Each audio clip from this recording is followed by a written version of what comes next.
Hi,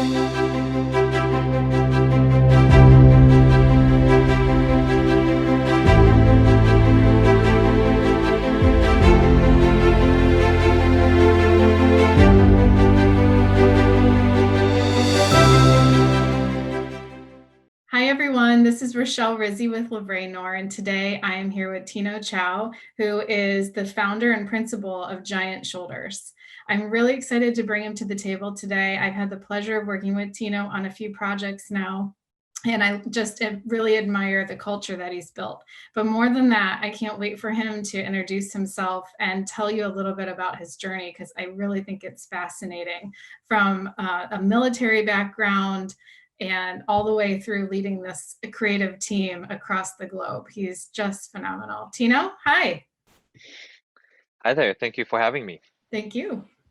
So, how did you get here? Where did you start? How far back do we want to go? At least Um, back to your like the military piece of that, I think is sure. fascinating. Yeah. So I'm from Singapore. I was born in Singapore originally, and I grew up in Hong Kong. And now I live in Providence, Rhode Island. And in between, I've been in New York and kind of lived and worked in New York, and also in San Francisco. So kind of bounced around kind of quite a bit, and have always taken a sort of broader, kind of more international kind of perspective on kind of work and life. And I think one of the reasons why I want to point that out is that even when I joined the military, which is the kind of duty of a Singaporean citizen. I was I spent most of my life in Hong Kong, so that was an interesting kind of transition because I didn't grow up with people around me that was going into the military. So it was a really interesting kind of transition, and of which kind of in my mind and in my own opinion, kind of made the most out of it. And the lessons I'm learning in the military, been trained as a military officer, led kind of soldiers uh, at a just crazy young age. Like I can't believe that most of the officers that graduate in any country, including here in the U.S., like you're in your early 20s and you have other lives depending on decisions that you make. It's baffling, but also it's definitely kind of one of the key experiences that really kind of molded me to the person I am, and also had really really great kind of leaders and mentors really throughout my life, and especially in the military, that once again looking back, they're really young. I don't know how where they got the wisdom, but I'm glad that they passed the wisdom on to me, and really helped set me up for really my next phase of my career, which is going into cut design. So I'll start there, and I'll have you kind of ask me some questions. Well, I'm curious, what was next, and what from that military career, what do you think what value are you adding from there? What lessons did you learn for Mm, being an entrepreneur? yeah. So w- I come from a family of creatives, and a lot of my extended family are architects. So creativity and design isn't completely foreign to me. I'm lucky enough to have parents who are supportive of a creative kind of career, especially for a Chinese living in a very traditional kind of like family. Creativity and entrepreneurships are really two things that are literally frowned upon. I still remember, just to tell a quick story, that my mom um, kind of asked me whether or not I was happy with my work, and this was maybe a year or two out of school, and I started my own business, and I told her this is exactly what I want to do. I'm really happy. Her response was first kind of like silence. I think it was on at the time was Skype. So I can see her face kind of like scrunching up. I was like, what do you mean you like your work? You go to work and you hate it, and then you save up your vacation days, take a vacation and enjoy life. So it was definitely kind of interesting, and it took quite a while, and it was a there was a distinct moment where Hong Kong. that she was in the audience, and I think it finally clicked for her. It's like, oh, you can enjoy your work, you can make an impact, and this is what my son have loves to do. So that's just the quick kind of cultural background. And I know that's not really the question that you asked, but I thought that was kind of relevant, kind of moving into sort of that next phase where I went to art school. I went to Rhode Island School of Design after the military, uh, thinking that I will become an architect like most of my family, and ended up actually being in industrial design, which is will tell the story of kind of why that is cool and relevant. But yeah, I don't know if you have any questions that we want to kind of talk about before we go there. Well, no, I think it's really important that you talk about that cultural difference because it's so critical to your story and what you bring here. I mean, you married an American girl, right? Hmm. Do you Yep. have two children? I've I've One. 1.5 kids. I don't know if I've told you that we are expecting a second. Oh, So we're look at expecting a that. I second. didn't even know. So I'm very intuitive today. Well, congratulations. there you That's go. Thank you. exciting. COVID time, baby. I know. We checked that box off. So That's awesome. Um, well, and I think what's really interesting to me is that you are going to be passing on some new traditions to your mm, children and you're gathering people around you. And I can say this because we've been contracted together on projects who yeah. think a lot like you. So you've surrounded yourself in this journey with people who do get you, and you don't have to necessarily fight that battle of proving yourself.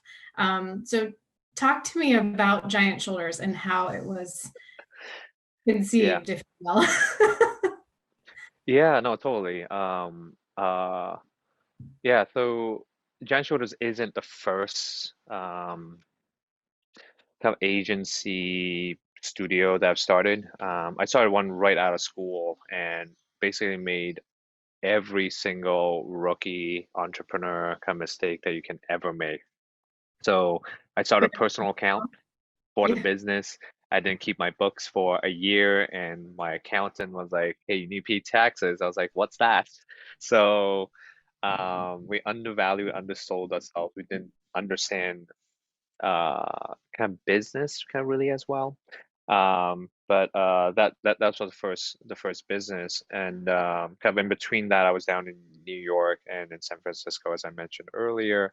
I was in kind of bigger agencies, really learning kind of craft, or kind of learning the system, learning how the game is traditionally played. And then also out in Silicon Valley, where I was working in startups, where I was in a position of designing systems. Um, so kind of all that kind of combined, like is really the inspiration kind of for Giant Shoulders, and kind of throughout my career, I really focus a lot on operationalizing design to help deliver value. I think kind of one of the things that I still fall in the trap of as a designer is um, leaving it, knowing that design has design is valuable, but fail to communicate how design creates value for others. So this is still perhaps kind of a battle that a lot of creatives we face is like, hey, what we do is super valuable, but just if you can see how valuable it is, you will know how it would help your business. Um, so kind of with Giant Shoulders, it was started because selfishly, I wanted to work with the best. And I think a lot of us have realized that we don't need to enslave ourselves to a New York City agency where you're working 60 hours a week. You might the technical work might be fun, but you don't get to pick the clients, you don't get to kind of have a say on kind of like how you spend your time and where you spend your energy. So a lot of kind of my peers and a lot of people who I respect and wants to that I always want to collaborate with, including yourself and John, like we've all gone freelance because we understand the value that we bring, and we also value ourselves and respect ourselves enough to say, hey, actually, I can probably make just as much money or more money by going kind of freelance, and we can have control over our own lives.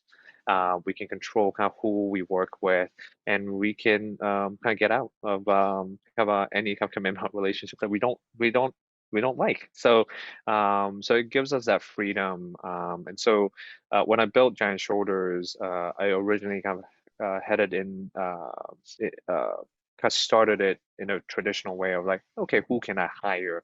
And then very quickly, it's like, I know who I want to work with. I want to learn from the best. I want to kind of surround myself with people who are better than myself. And also, kind of when we do that, we are providing value to the world and to our clients, and help our clients not just move one step further, but like really accelerate kind of what the kind of where they are going with the business or organization and their vision. So that's really the core idea kind of behind building Giant Shoulders. But what that means is that I've created or intentionally created a difficult position for ourselves where we have to negotiate both ways. We have to negotiate with our clients. We want to make sure that we bring in the best clients, and we also have to convince kind of our contractors and our peers is like, this is a client that's worth our time. So just by doing that, I created a mechanism where we are always working on mission-driven work that is values aligned, which is basically kind of the core at the core who we are and who we want to be, and also kind of what our community has kind of bought into.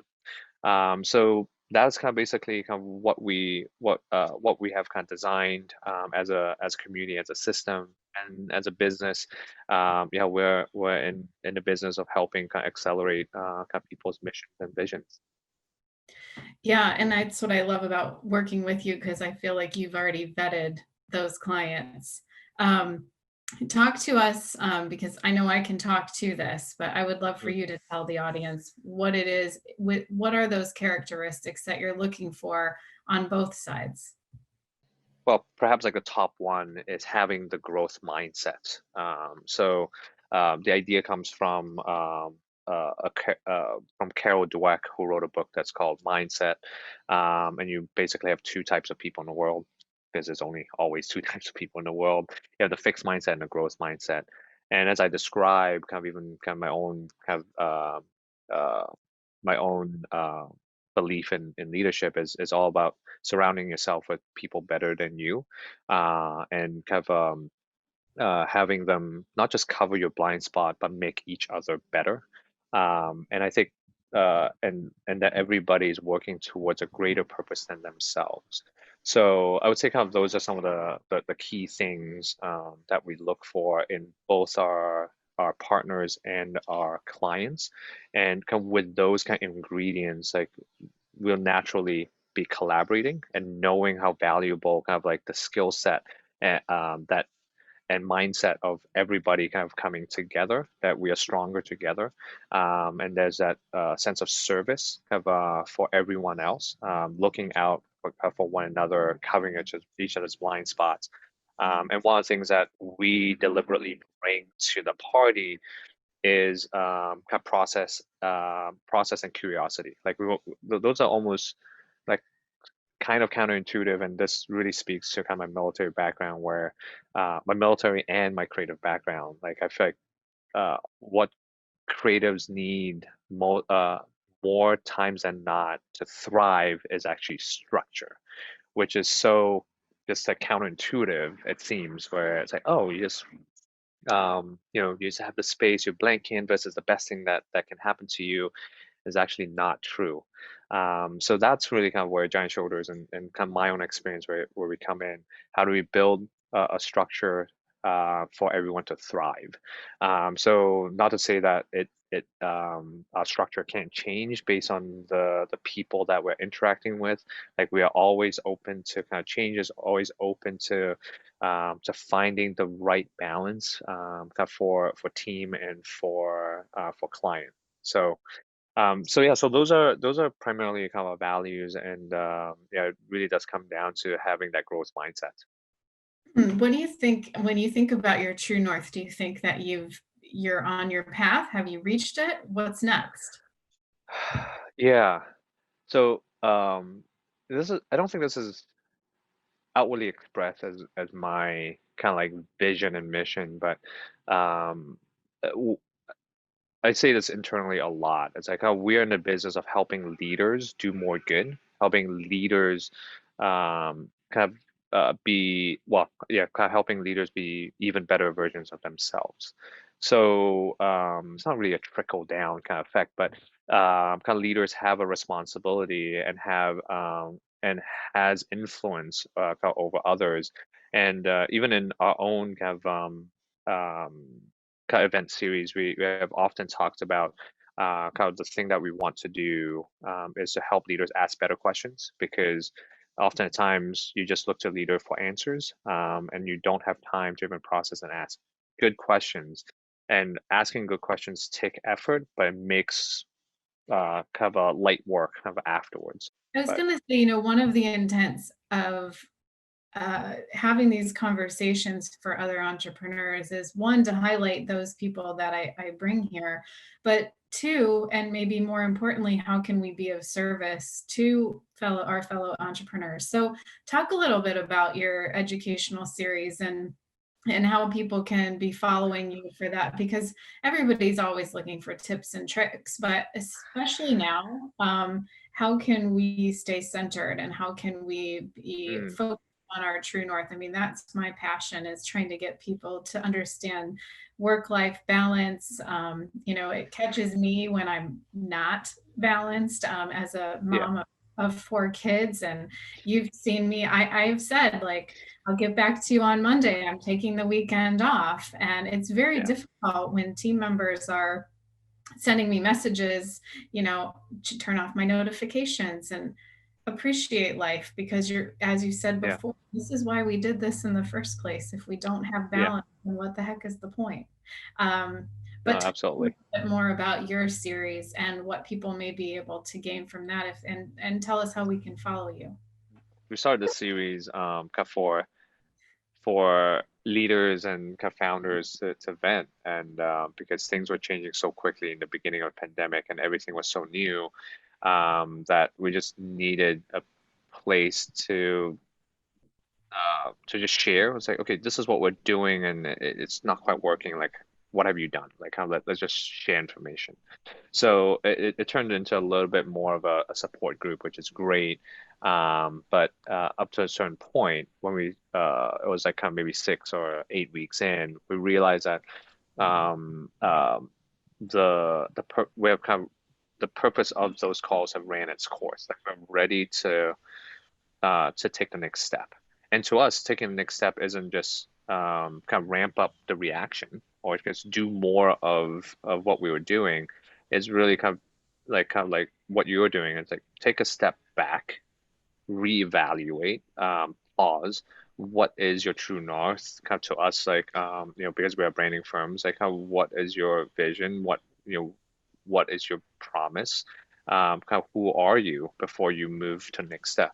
And the irony is that kind of for most people, it took well, and usually, um, kind of with all the clients that most of the clients that we work with, and I'm sure it's the same thing for you, is that it takes an outside event for you to take a break and pause and reflect and reevaluate.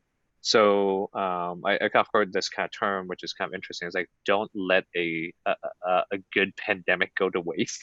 It's like this is an opportunity, and kind of use it to prepare for what's next. So we did a series where we kind of invited a panel kind of to discuss several topics, kind of anywhere from education to the disruption and the recalibration of digital marketing because the algorithms kind of basically went all haywired because no one kind of actual but the purchase behavior of everyone changed. So there's no longer kind of like data that they can fall back to.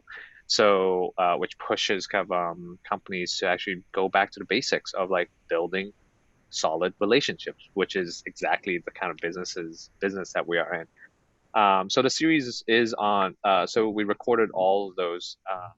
all of those events, and it is on our website, giantshoulders.co. And you can find it in, I think, on a footer. We have a link that is that's called Future Look Biweekly Seminar. Um, Oh, yes, so I see it that's on where it. you can find it. Cool. Uh, What is like, so it's interesting what you said about the pandemic, like don't let a good pandemic go to waste. And yeah, it's so true that it often takes an outside event for us to reflect. And I think what I sense you and I have in common is that we try to stay centered and focused on our vision. It's easy to get derailed by client or contractor needs. Managing people is one of the biggest frustrations that yeah, entrepreneurs have. So, we've both run across agreements where if it's not meshing with our personal agreements and the agreements with our companies, then hmm it is, we had this conversation ahead of this where it's an energy exchange. And yeah, I had a conversation with a client earlier today. I said, if we could spend 5 or 10 minutes on this every time we talk, that's 5 or 10 minutes that's derailing us from our vision and our goal. And it helped him put into perspective that maybe we rip off the band-aid on this particular problem so that we make a decision. It's a concerted effort to make that decision now so we can move on to the positive stuff. And life isn't all yeah, roses, and that's not what I'm trying to say. yeah, But we do have a choice every minute. And absolutely. a lot of times I think what hinders us is judgment, self judgment, what somebody else going to think. And at the end of the day, at the end of our life, nobody's going to remember that. They're going to remember that Yeah, you stayed true to yourself. And if you stay true to yeah, yourself and your innate talents and your own vision and goals, that's where the gift comes from. yeah, absolutely. I absolutely agree. I think the only thing to add to that is like kind of the way, at least that I've been trying to do that, and I highly encourage everyone to do that. It's just to surround yourself with good people. Like I think that's the only way to kind of like make sure that kind of when you do get derailed, those things like you will get derailed. And you have people that will call it out, and also people who would encourage you and like kind of stick with you and be around you. I mean, and we are just talking about kind of just a kind of tough business situation that we're in. But we have I have an excellent team. I have an excellent, well, our accountant who would practically kind of my CFO. Have good friends. Have a very supporting wife, and we know that it sucks, but we will get through it. But also, it's just kind of being able to kind of gain kind of perspective outside of your own, because it's so easy to kind of go down this little rabbit hole and have self-pity, blame, have yourself blame other people. And yeah, sometimes it's just like you're just too close to the problem and you just need someone else kind of to be there who shares the same value to help you get through it. So Well, hopefully the audience watching this can find this very relatable, and yeah, that you don't feel alone because it is lonely at the top if you let it be. that is true. That is true. That is the saying, but it is a choice as well. It is absolutely a choice. Well, Tino, thank you so much for joining me here today. Yeah, you're welcome. Thanks for having me. My pleasure.